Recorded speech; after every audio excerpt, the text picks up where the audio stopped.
During his agony in the Garden of Gethsemane, did Jesus suffer the worst of suffering?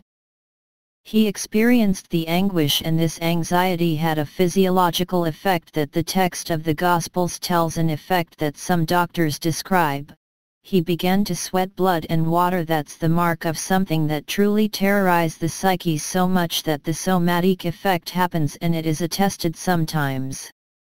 It seems that on the Shroud of Turin we find, I would say, the remains of this sweat of Christ, and it marks in any case a terrible suffering.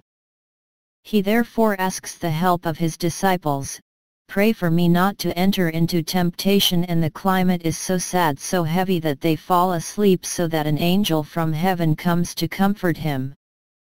The question is it then that he experienced the worst of suffering? And I do not think so. I believe that there is worse than the anxiety, it is despair, and that it will be accomplished on the cross when Christ says, my God, why did you abandon me?"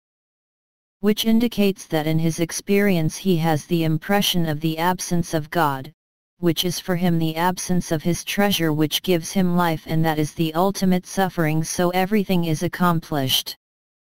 The one who has lived the anguish, who has been touched by the wings of anguish, knows how much it makes negative life is heavy, it is more difficult than physical suffering. I would say that, in the name of anguish, some people throw themselves under trains, because they are always there. But he who lives on despair, therefore life that has no more sense, including in intelligence, and not only that feeling of the solar plexus, which is called anguish, this evil being, this fear of something that does not exist. No one who has lived through despair knows that in this case nothing holds you back to life. It remains to be seen why Jesus lives this anguish. First of all, the deep reason: he wants to go through all the sufferings that we can know, to show him who God is made man, that it is not to crush us because he lives it himself. But the reason for his anguish, well, these are all possible human motives in him except sin. So first motive, biological, he knows what will happen to him physically. This is a present motive. We must not believe that the idea of being nailed to a cross like a crow makes him happy.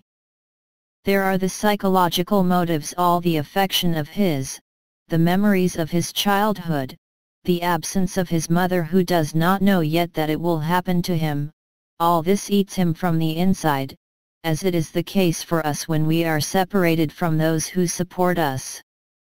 And then a spiritual suffering, the certainty of betrayal of Judas, but also the betrayal of his friends who do not realize the gravity of the hour that sleep and he is alone. And then all the spiritual aspects of a mystical order.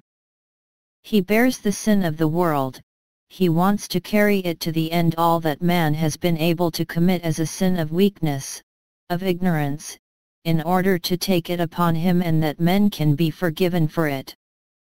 So beware, it is not in quantity all the sufferings, and in the intensity quality seen its sensitivity, and the strongest one can imagine.